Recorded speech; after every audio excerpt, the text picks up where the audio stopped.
اهلا بيكم تاني معانا في مطبخ ميمو. النهارده معانا منيو هيعجبكم قوي زي ما اتفقت معاكم. البطاطس هي ملكة الخضار وملكة المطبخ.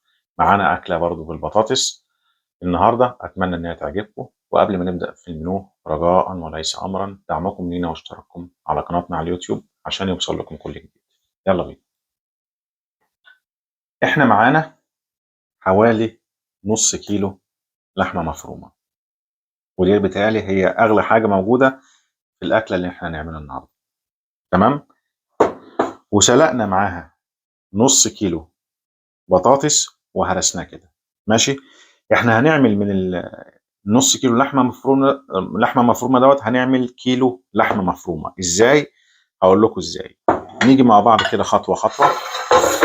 هنجيب صينيه، هننزل بنص كيلو اللحمه المفرومه.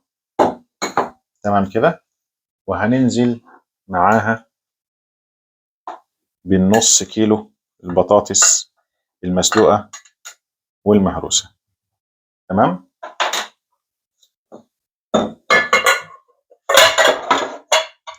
وهننزل بالمقادير بتاعتنا، هم عبارة عن بصلتين أحمر أبيض اللي موجود. بنقطعهم كده وننزل عليهم أهو. معانا قرن فلفل حلو ومش حراق، حسب رغبتك زي ما أنت عايزة، برضو بننزل بيه أهو. بالبقدونس بتاعنا فريش ناشف اللي موجود، بننزل بيه. بننزل بشوية جوز الطيب، شوية فلفل أسمر،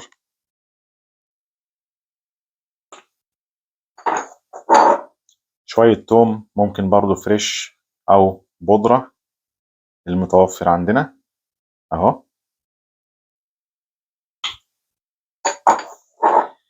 شوية كزبرة مع شوية بابريكا حمراء. بنكتر من البابريكا الحمراء شوية.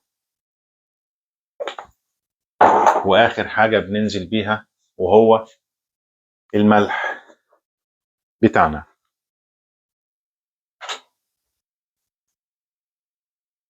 بنقدره بالنظر كده، وهنخلط ده كله مع بعضه ونرجع لكم تاني. زي ما احنا شايفين كده اهو. مش عارفين نفرق بين اللحمة والبطاطس، وده من ايه؟ نص كيلو لحمة مفرومة على نص كيلو بطاطس، ادينا ده كده بالظبط. تمام. هنقوم جايين بصينية تانية من اللي هما بيخشوا الفرن، وهننزل في قلب الصينية بشوية زبدة سايحة عشان اللحمة ما بتحرقش مننا، ونمشي بيها كده في قلب الصينية لغاية ما تمشي في الصينية كلها اهو. وهنعمل ايه بقى؟ هناخد نص الكمية دي اهي، وهنمشي بيها في الصينية كلها كده يا حبايبي زي ما احنا شايفين بالظبط. فردنا البطاطس المهروسة واللحمة المفرومة في الصينية دي كلها كده زي ما انتم شايفين. وهنقوم جايين بشوية جبنة أو شوية موتزاريلا المتوفر عندنا، وهنقوم ممشيينه كده في الصينية كلها اهو.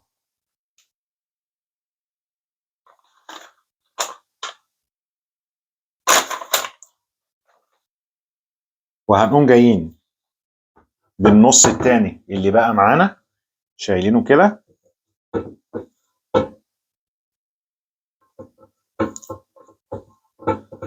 وبرضه هنعمل الطبقة التانية. طيب، وديت كانت الطبقة التانية زي ما انتم شايفين كده. هنعمل ايه بقى؟ ركزوا معايا في اللي انا هعمله ده. هننزل بالجبنة؟ لا، مش هننزل بالجبنة. ده ايه؟ ده البشاميل بتاعنا. هديكم انا بقى تركايه وسر، يعني هتدعوا لي عليه وهتدعموني في قناتي. ها، ده بديل البشاميل. بدل ما اجيب سمنه واحمر الدقيق في سمنه وبيض ولتر لبن والكلام ده، لا، انا بجيب علبه جبنه فيتا اللي هي الجبنه الكريمه، وحوالي ربع كوبايه لبن، وبحاول اخفف الجبنه باللبن، بس ما بخليهاش ميه، لا، يعني بحاول اخففها بس عشان بتبقى تقيله قوي. هو ده السر اللي انا بقوله لك. بدل البشاميل ما بيكلفني كتير قوي على ما بعمله، لا، هو ربع كوبايه لبن مع علبه جبنه كريمه وبقى بشاميل. هتقولي طب انت ما حطيتش التوابل ليه؟ طيب انا حطيت توابل على الاكل، هحط توابل هنا كمان، هتبقى الاكله مالحه ومش هتتاكل. بعمل ايه؟ بقوم جاي نازل بالبشاميل بتاعي او الجبنه كريمه كده اهو. انا عايز القوام ده، مش عايزها ميه، لا، انا عايز القوام ده. وبقوم منزلها كده. صدقوني يعني فكره اقتصاديه، ولما هتيجي تحسبي المقادير اللي انت حطيتيها على البشاميل العادي اللي بنعمله وديت، يعني بصراحه يعني مفيش وجه مقارنه خالص. ديت ارخص لك واوفر بكتير. عباره عن علبه جبنه كريمه وربع كوبايه لبن، وانتهى الموضوع على كده.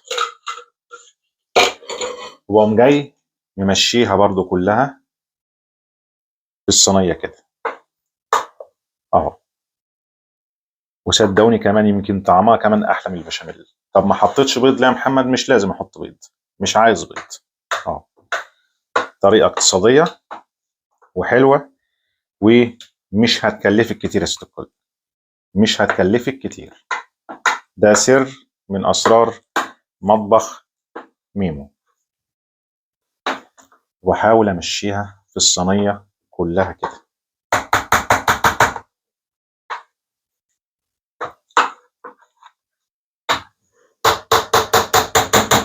طيب، وبقوم جاي بشويه صلصه طماطم. وزي ما قلت لكم معلومه مهمه جدا، اي حاجه في صلصه الطماطم بتتعمل لازم يجي معاها شويه ريحان، لازم يجي معاها شويه ريحان. عندك ريحان فريش، عندك ريحان جاف، استخدميه. وبقوم جاي مقلب الريحان كده في الطماطم اهو. وبقوم جاي برضو نازل في الصينيه كده.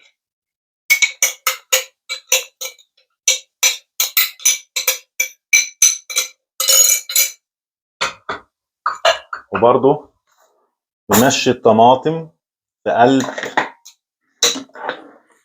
الصينيه. بسم الله الرحمن الرحيم اهو.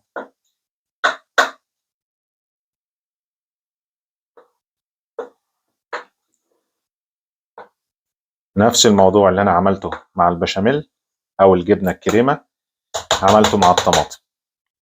وقوم جاي بقى ايه، طماطمايه كده شرايح، وقوم جاي مثلا نازل بيها كده اهو في قلب الصينيه، بوزعها في الصينيه. الاكله ديت جميله قوي قوي، ويا ريت تجربوها وتكتبوا لي في التعليقات. وقوم جاي بقى عامل اللي هو الايه، الفينش بتاع الاكله، ونازل برضو بالموتزاريلا عليها اه. وبدخلها الفرن على درجه حراره 180 فوق وتحت. وبعد ما بتخلص هوريها لكم، وهي ما بتاخدش في الفرن يعني اكتر من نص ساعه. وما بغطيهاش، لو سمحتوا ما تغطوهاش. هتتغطى هتبقى كلها ميه. لا، هي كده كده اللحمه المفرومه اساسا ما بتاخدش سوا كتير، ولا حتى البطاطس المهروسه. نص ساعه في الفرن درجه حراره 180 فوق وتحت، وبعد كده بنطلعها نوريها لكم. واهي البطاطس باللحمه المفرومه بعد ما خلصت هوريها لكم برضو اهي. اول ما الوش بتاعها بيحمر كده بنطلعها من الفرن على طول، لان كده كده البطاطس مهروسه مش هتاخد وقت كتير في الفرن، ولا حتى اللحم المفروم. اول ما احمرت كده بنطلعها على طول. انا خدت بس منها حته عشان اوريها لكم. بسم الله.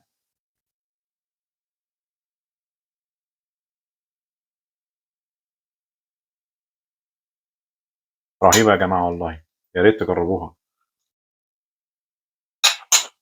طعمها خطير. ويا ريت تكون عجبتكم طريقه البشاميل اللي انا قلت لكم عليها، عباره بس عن جبنه كريمه وبنزود عليها شويه لبن وخلاص، ولا دقيق ولا سمنه ولا بيض ولا لتر لبن ولا الكلام ده. لو كان الفيديو عجبكم فارجوكم دعمكم لينا شير ولايك وسبسكرايب عشان يوصل لكم مننا كل جديد، واشوفكم في فيديو قادم ان شاء الله. وعلى فكره انا هطلع لايف بالليل، لو عندكم اي سؤال او اي تعليق يا ريت تكتبوا لي عشان اجاوب عليه. واشوفكم في فيديو قادم ان شاء الله. السلام عليكم.